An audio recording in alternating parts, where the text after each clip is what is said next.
Hello, my fellow Extraordinary Americans. I'm Cosmos Dar, and this is Extraordinary America. What is Extraordinary America about? You see, American identity is about freedom, the opportunity for a better life, and the pursuit of happiness. However, most Americans are not free when it comes to the financial front. Most Americans are suffering from financial slavery due to loss of jobs, stagnant wages, inflation, and debt of all kinds. Wealth and income inequality runs rampant across America, and the middle class is all but disappeared. So what is Extraordinary America about? Extraordinary America is about the abolition of financial slavery. It is about the financial freedom of the 99%. It is about the nation of immigrants and descendants of immigrants awakening and unleashing the extraordinary within themselves and setting themselves free. The path to financial freedom is through entrepreneurship and investing on the light side. It is about financial education, not only when it comes to money in the monetary systems, but also in regards to how to start a business, investing, especially when it comes to precious metals and real estate. In this podcast, I interview guests, many of whom came from humble beginnings, to see how they did it and how they attained financial freedom in their own lives and how they did business. And it is my hope that you will be inspired and you will want to awaken extraordinary within yourselves and realize the American dream. Once again, welcome to Extraordinary America. And has a great understanding on these subjects. He's an extraordinary American, and I'm glad to have him on the show. Sye, are you there? Yep, just getting connected here. How you doing, Cosmos? I'm doing great, Sye. Thank you so much for taking the time to be on this show. I really appreciate it. No, absolutely. And that was a lovely and generous introduction, man. I appreciate you. Thank you for that. So, Sye, I know you've been into business and you're into real estate and all of that. Can you tell me and the audience a little bit more about your background, your story, and how you got started? Yeah, absolutely. I would say that kind of like the start of where my career kind of picks off is it's always been kind of service oriented, customer service oriented, helping solve problems, working with people. And then so that started initially in restaurants. And so I got my first job. First job was Subway, but then eventually found my way into a country club and continue to work up that path of serving in a restaurant. And then eventually loved the process, wanted more for myself, more responsibility. Got to the point of managing restaurants, being a part of that. I did some of the back end of distribution as well. And then so I kind of got some understanding on kind of the whole circle works for restaurants, the whole business aspect of it.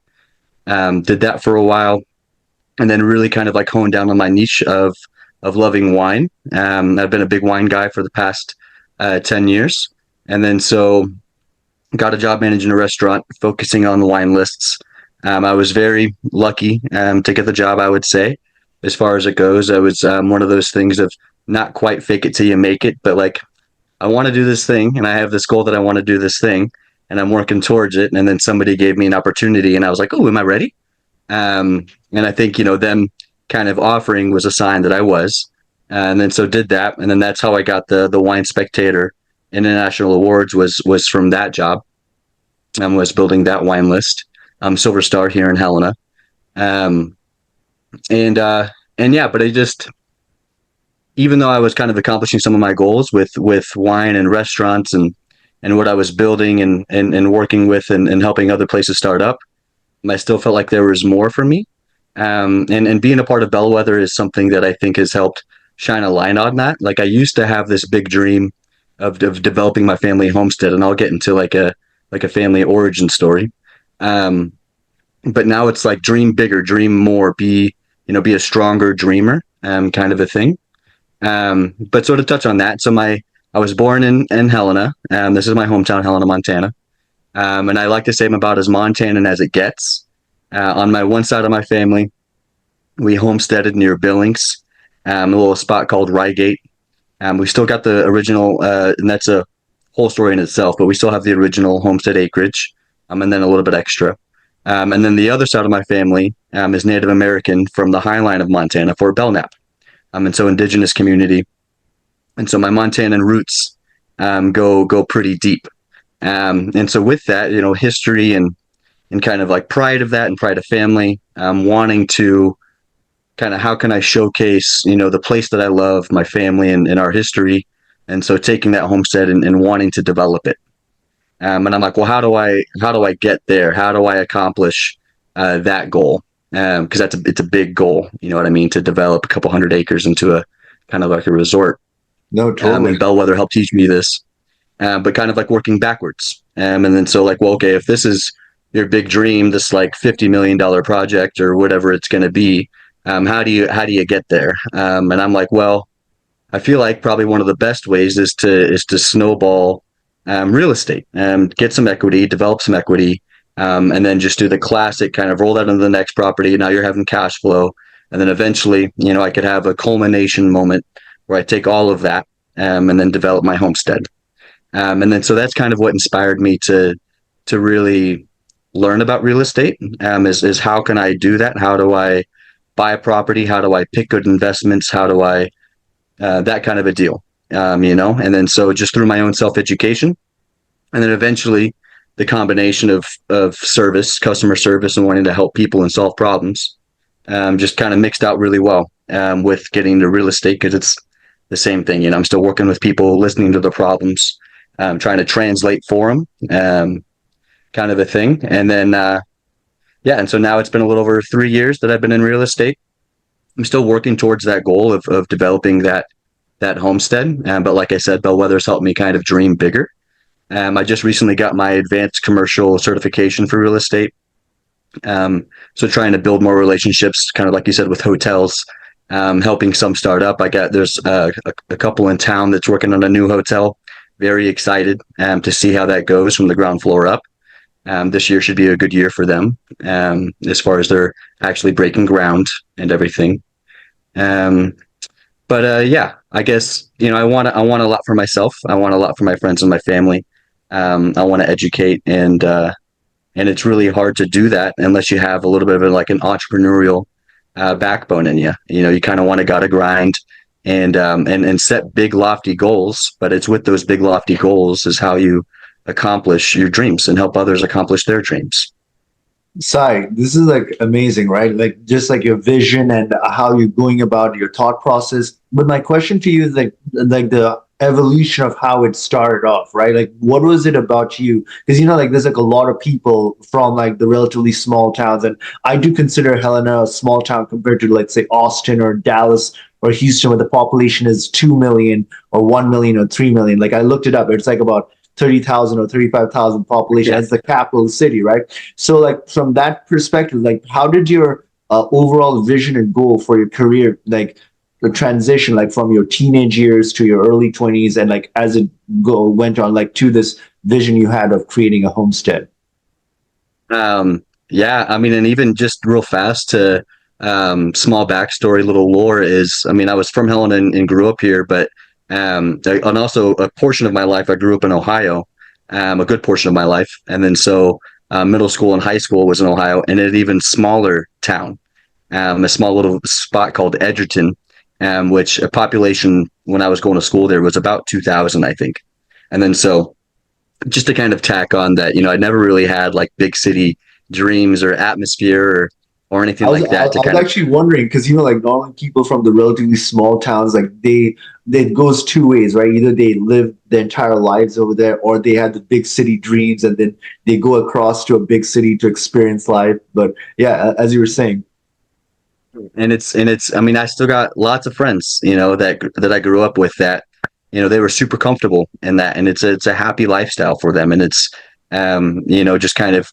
I kind of say it's like a bubble. You have your small community, everybody knows what's going on, everybody, typically in a community like that kind of takes care of each other, which is lovely and what's great.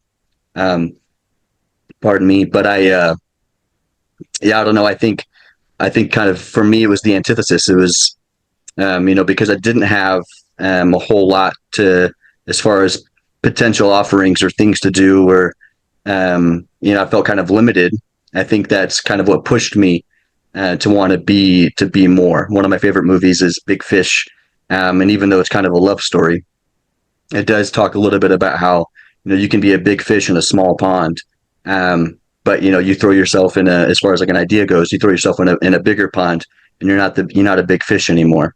And then so wanting to kind of be a big fish in a big pond, I think would be just as far as ego goes, and to be totally self-aware, I would love that. I would love that feeling of success and striving towards my goals and accomplishing there. But yeah, I think growing up in the simple lifestyle kind of made me, and then recently I've been lucky enough to I've been able to do some travelings and enjoy some of like kind of like the luxury touches of life. And I'm like, oh, I like that. I want that a lot. And I just got back from a recent trip. I'm very lucky to go with my buddy, and I was like, how do I make more money so I can do this more? Because I love this kind of a thing. I love treating myself to these kinds of vacations. But as far as like a past that, as far as like a root inspiration to get me to push to that, it's hard to. I think it's more just for like a lack of having kind of a thing, and then wanting that for myself and my family and for my friends around me, because everybody deserves to have beautiful experiences. It's like that's what we're here in life for is to have beautiful experiences. And so yeah, trying to get that for myself, and then trying to host and create that for other people. So, Sai, that's amazing, right? And like like you've been in the restaurant business, and you've been in the like you've also been in real estate. Like, so could you tell me, the audience, like what is like a lesson that you learned during your time in these industries that you think the audience should know regarding like the real estate business or the restaurant business and even like the nightlife in general? Yeah.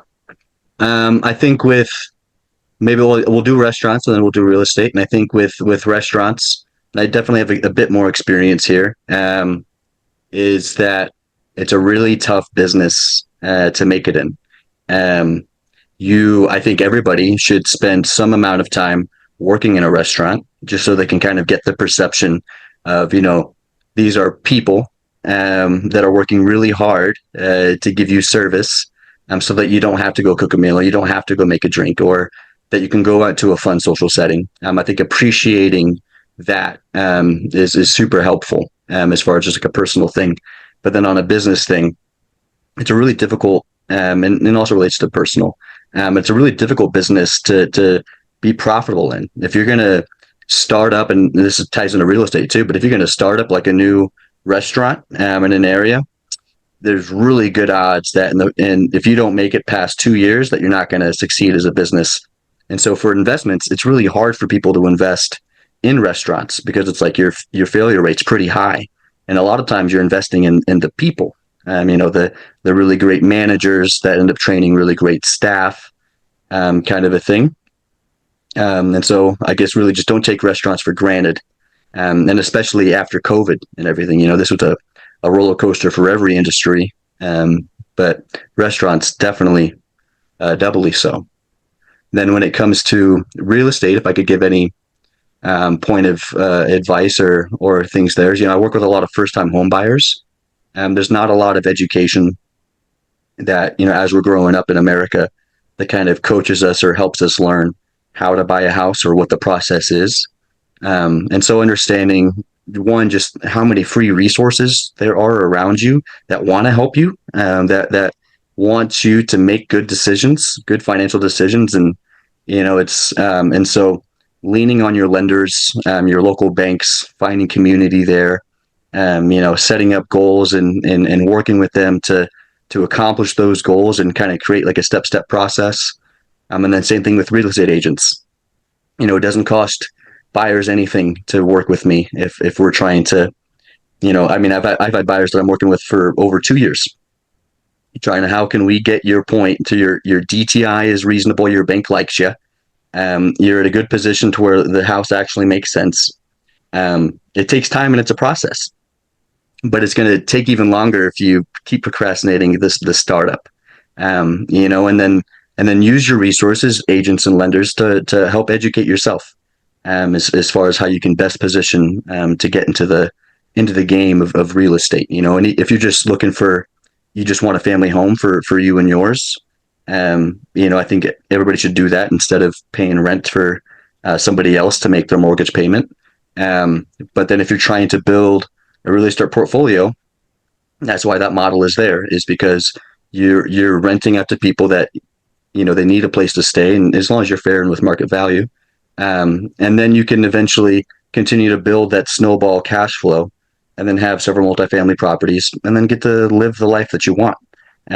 You hire a property manager, take care of 10% of your expenses, as far as managing stuff, and then keep some money aside for any moments. Um, but it's there's not many kind of like hard written paths that, like, if you kind of like do it well, that can kind of give you. I have a client I work with. She works with a model called the FIRE model. Financial independence, retire early. And it's just about you work really hard at your main job. And then eventually that could turn into real estate. And then you save, 50, 65% of your income, and try to throw all of that into the properties that you're buying, renovating, if you're doing any flips and stuff like that, or if you're just buying and holding rentals. And you just pour your money into there and get the payments down. And then buy the next property, get the payments down, buy the next property. And then her, goal would be, within the next 10, 15 years to be able to retire off the real estate portfolio that her and her partner have developed. But it just takes a lot of kind of dedication and being boring for a while.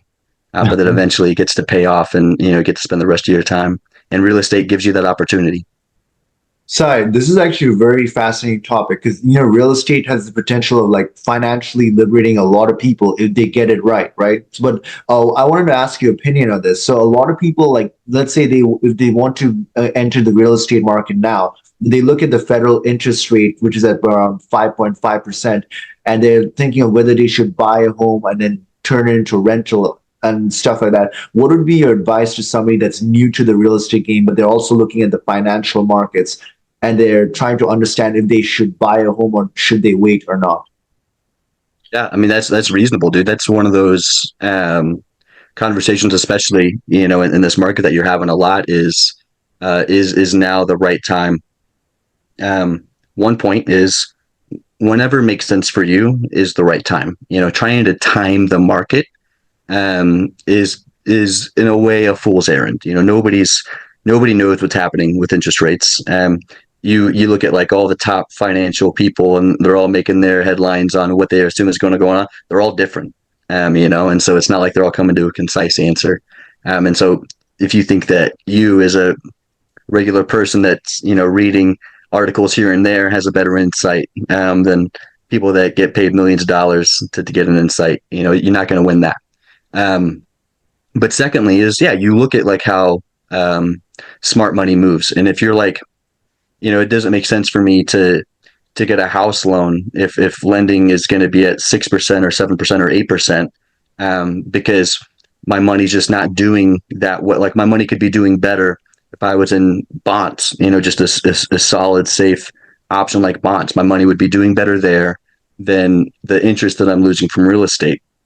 You can get kind of complex about it and be like, oh, well, look at the potential property valuation increase that your property is going to have. But that's another kind of like risky game to play. And so, I mean, it's important to be educated on financial markets and what makes most sense for your money. It's the game is typically like, you work pretty hard for somebody, you make yourself a little bit of money, and you make them some money. Eventually, you work hard for yourself, you make yourself some money, and then you get your money working for you, and you get your money making money. Is kind of the goal. And then so if it makes more sense for you to have your money making money than buying a home, then you should do that until whatever kind of trips the wire that then makes sense for you to buy a home.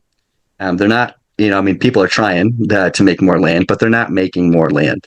This is kind of what we have, especially in Montana. We're very prideful about our land that we have, and we have, our joke is we have more cows than people. And so we're lucky enough to where in town, a lot of people can have quarter acre lots and stuff like that. When you go to like New York City, and people are paying so much for just like little slices of property. And so I think holding land is a very valuable asset.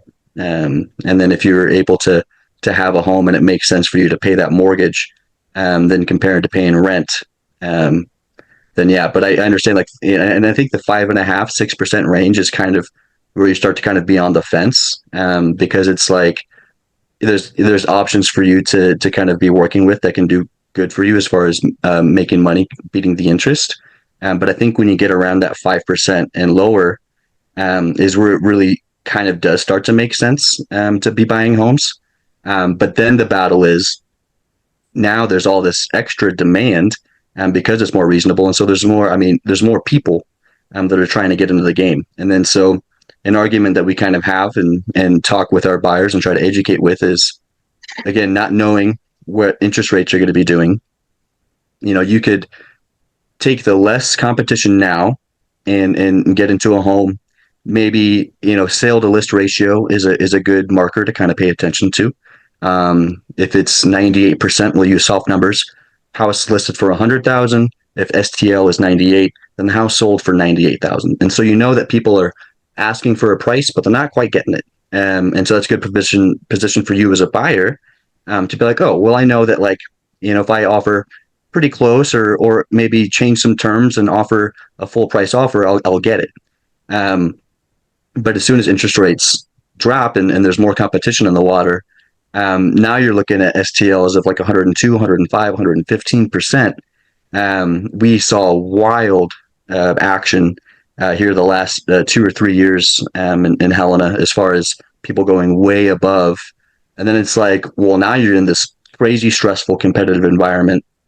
You're just kind of throwing numbers at the wall to see what sticks. And then you might not even get the house. And so looking at the two situations, I do kind of prefer the idea of getting into a home when it's less competition, because you can, if the numbers make sense to you and you've done all of that and it makes sense, to try to do it before all the competition kind of comes in.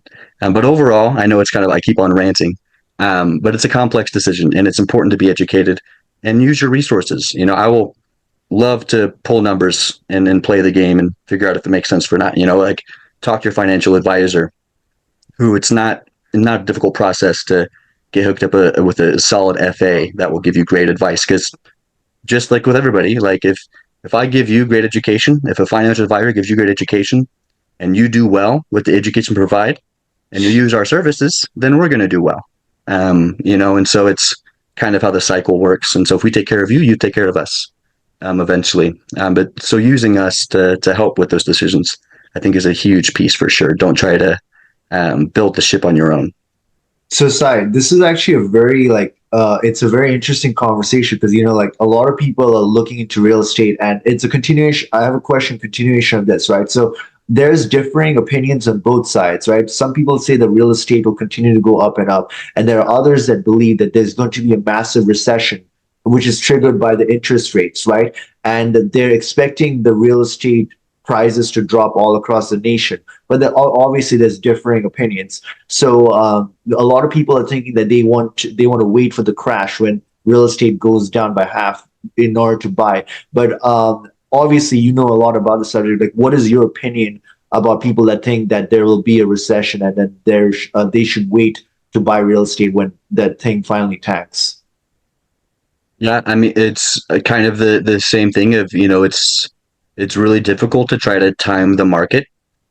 And I mean, spreadsheets are great as far as like helping you see the numbers and how things kind of work out and make sense.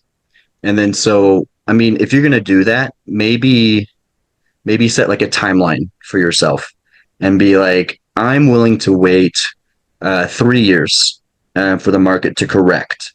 And by correct, I wanted to hit a percentage of correction that I set as for a goal.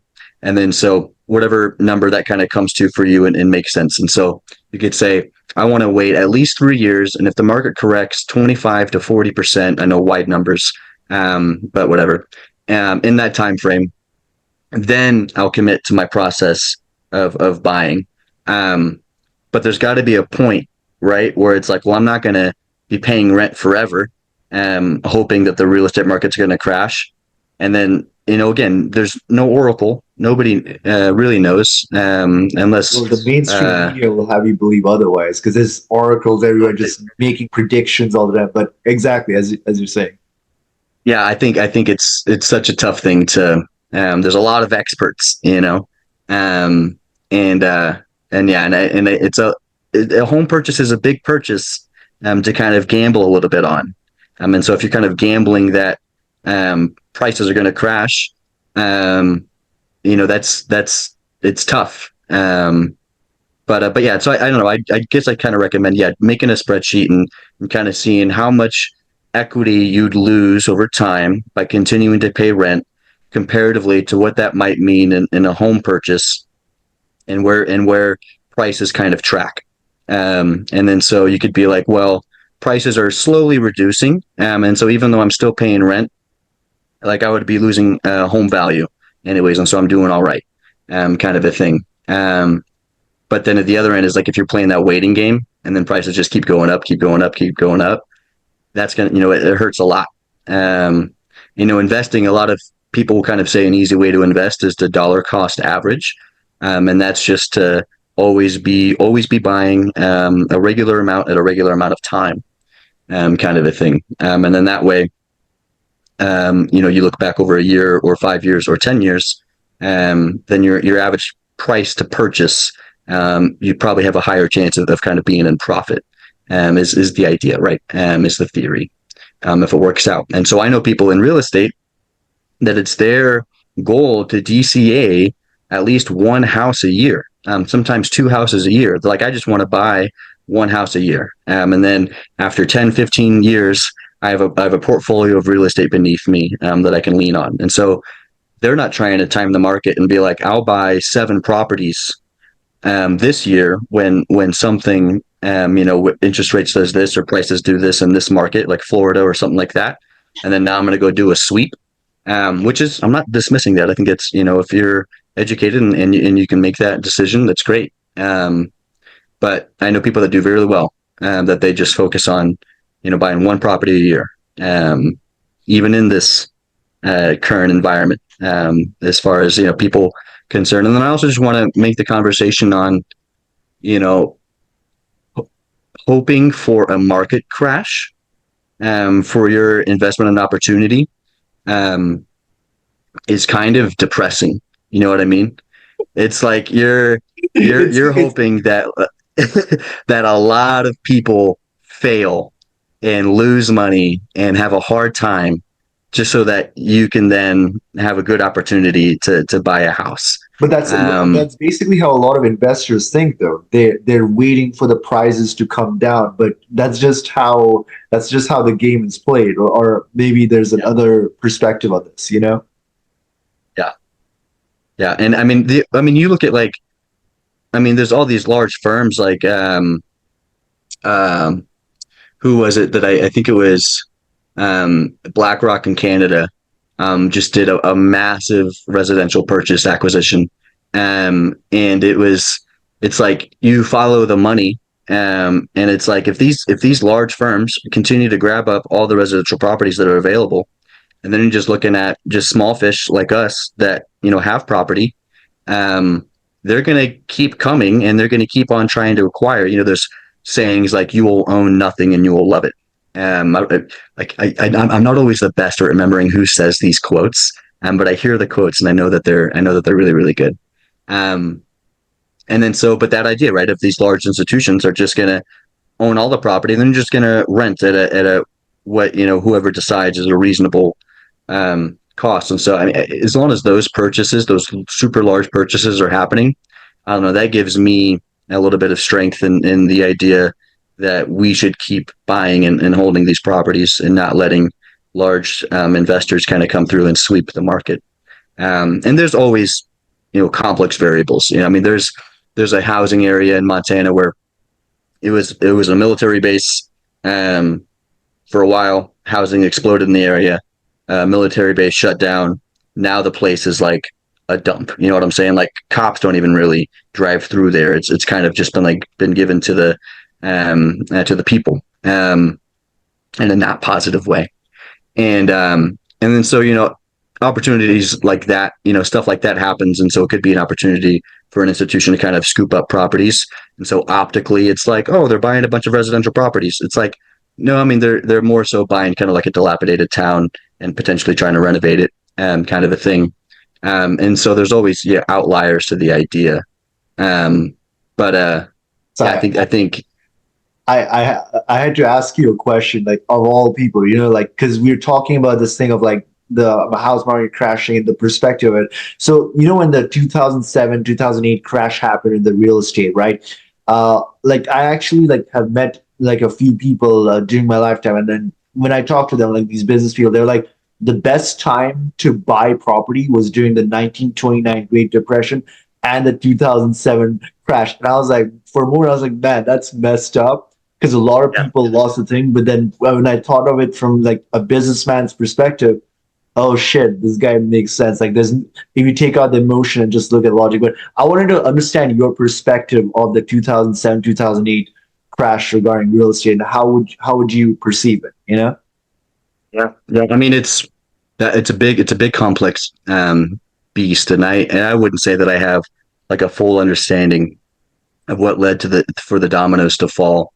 But I will say that yeah, there's a lot of money that's made in those kind of like low times, and so being an entrepreneur, that you're prepared for when those opportunities happen is good.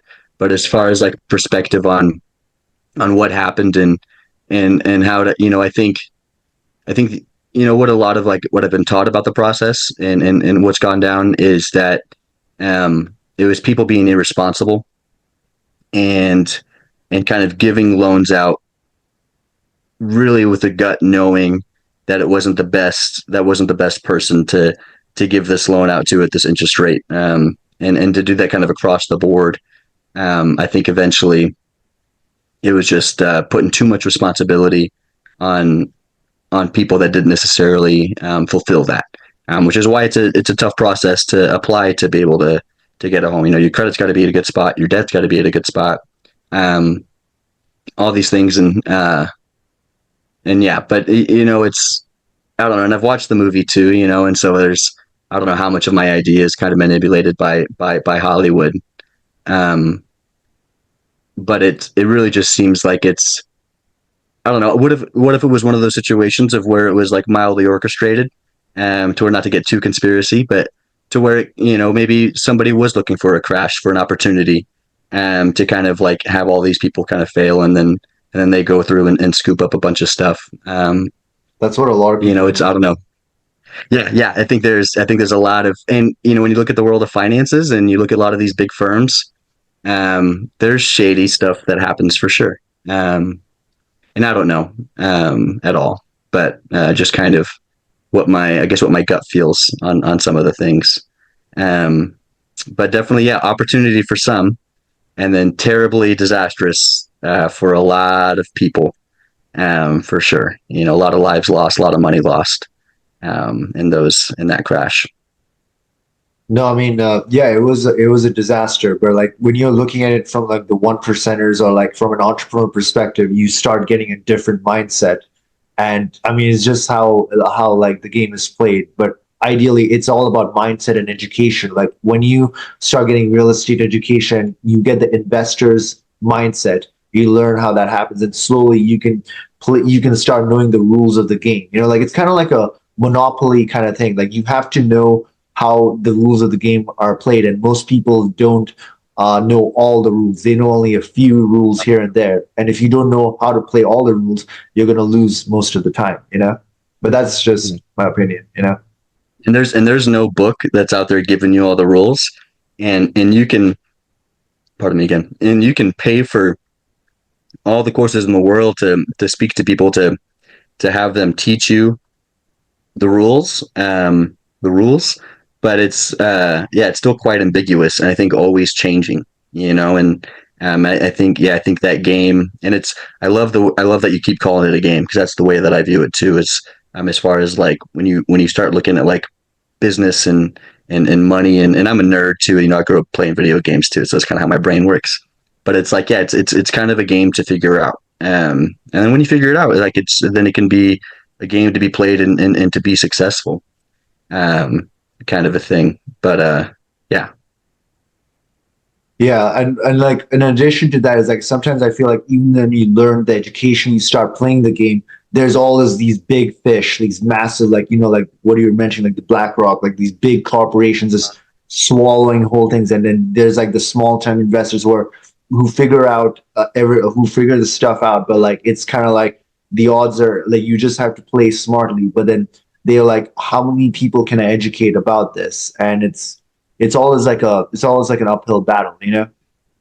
Yeah, definitely. And kind of like to go on your point too is like, the politics of business is there's so much business that happens and it's like, people do business with people that they like.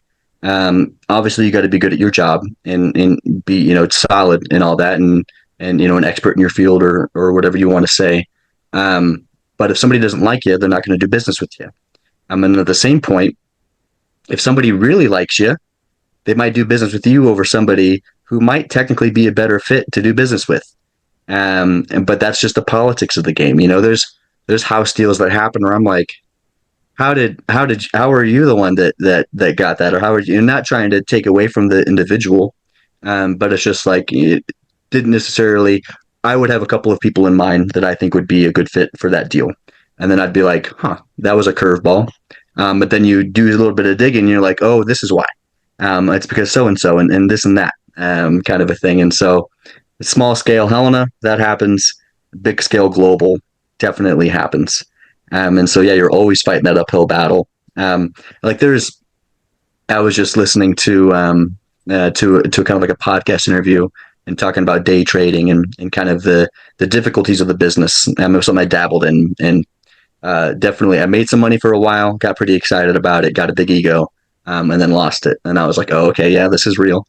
Um, but day traders, they'll spend like on their expenses $250,000 a year on expenses just to make sure that they're like top end educated, they're in the know, they get information first. Like it's and then you're small firm, small guy, you're working extra hard to try to beat that. Really hard, really, really, really difficult to beat somebody that's able to just spend $250,000 on education and information. Um, you know, but yeah, and I think when it comes to like the whole black politics game, the one thing that I've been trying to do to kind of position myself better for that is like not to like be a politician, but what is it that you and I'm a sales guy, right? And so I feel like there's always a natural like kind of like politician vibe. But like what's important to you? What are kind of like causes or what are things that you can kind of help out with that are important to you? And then to kind of like put yourself in that community. And then that'll kind of be a little bit of the political field for you is like, so like for me, um, I was in foster care. I had a tough time growing up, single mom, worked hard, love my mom a lot. And so there's a couple just from like roots origin, like YWCA and different like foster systems. And so like, here in town, there's a couple of different options if you want to kind of, and like big brothers, big sisters, stuff like that. And so join those like community groups, and do soul work. Like it's for you. But then as far as like the politics goes, people like that. And so like, they like that you're working with the community and they like that. And they're like, oh, I didn't know that Sye was doing this and this in his free time and helping the community.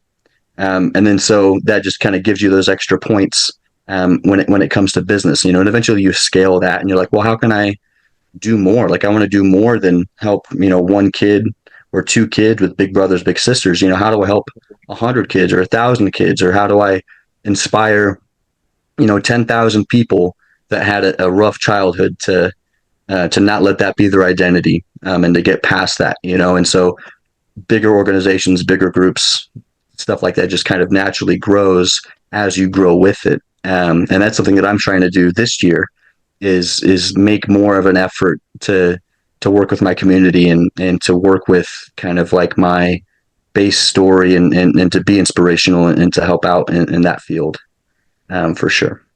Sai, that's amazing. Like you're truly right that ultimately, like you have to understand human nature because it's like whether you love it or not, business does have politics involved in it at some level, And so, on another note, Sai, like, are there any other projects that you're working on that you'd want the audience to get a glimpse into at the moment? Well, I mean, I guess when it comes to right now, I'm in the season of learning, and so I've been working on my education, and so the amount of like active projects is kind of low, but I think it's great if people want to kind of like follow me on that, and then as projects develop to follow me there as well. But so like I have my website. Um, Very not good at websites. If you know anybody that could help me with websites, that would be. And I'm like again, like I'm such a nerd. I spend so much time on the internet and computer. You would think that I'd be better at building websites, but I'm not. And then but I have my website, wino.io, wineaux.io, and that's kind of like my personal website as far as like if you want to see kind of like some of my goals, what I'm working on, some of the things that I've done, and then like my careers, and then eventually I think it'd be a good kind of like central like blog of my business and my personal life, type of a thing. Then I have my Instagram, Sye White Sells. This has been something I just recently hired a marketing team, First Initiative, to help me kind of be better about social media marketing and consistent with content delivery. And so work in progress there as well. Started that page, and then yeah, with Facebook is Sye White Real Estate, and so you can follow me there and kind of see, or just follow me on Facebook, Sye White, and Instagram, Sye White. Nice and easy name to remember, and then kind of be a part of the journey there. But past that, like projects that I'm currently working on, um, in the season of learning is I just did my advanced commercial, and so that was kind of like a big thing. Now I'm working on my luxury fine homes and estates certification, and then I'm going to work on my brokerage license. Getting those ticked off for the year would be good. Everything that I'm doing as far as like personal fitness, business, like real estate, commercial real estate, financial analysis, market analysis, stuff like that. As I'm doing it and as I'm learning more for myself, I'm also training bots on the back end as I'm doing all of that. One, to get more familiar with AI as it's developing, but two, to overall help productivity for myself and for others. And so I made a bot for commercial real estate. I made a bot for kind of like self maximizing. I made a bot for kind of like fitness tracking and stuff like that. And bots are getting easy to make too. It's not a terribly and so I guess I'd probably call that my biggest project right now is educating myself and working on educating these bots. I'm sure my boss at the office here in town should say my biggest project would be working my market and building my business. Um, but I think this is something that is laying down a really strong foundation for that to continue to grow this year. Sorry, that's awesome. And I wanted to ask you so many questions because, like, it's an amazing conversation, but like the hour comes to a close. And so I want to let you know that I had an amazing time talking to you, and this has been amazing. And the knowledge that you have is amazing regarding real estate. I would definitely hope that you come back to this show at like a later date, you know?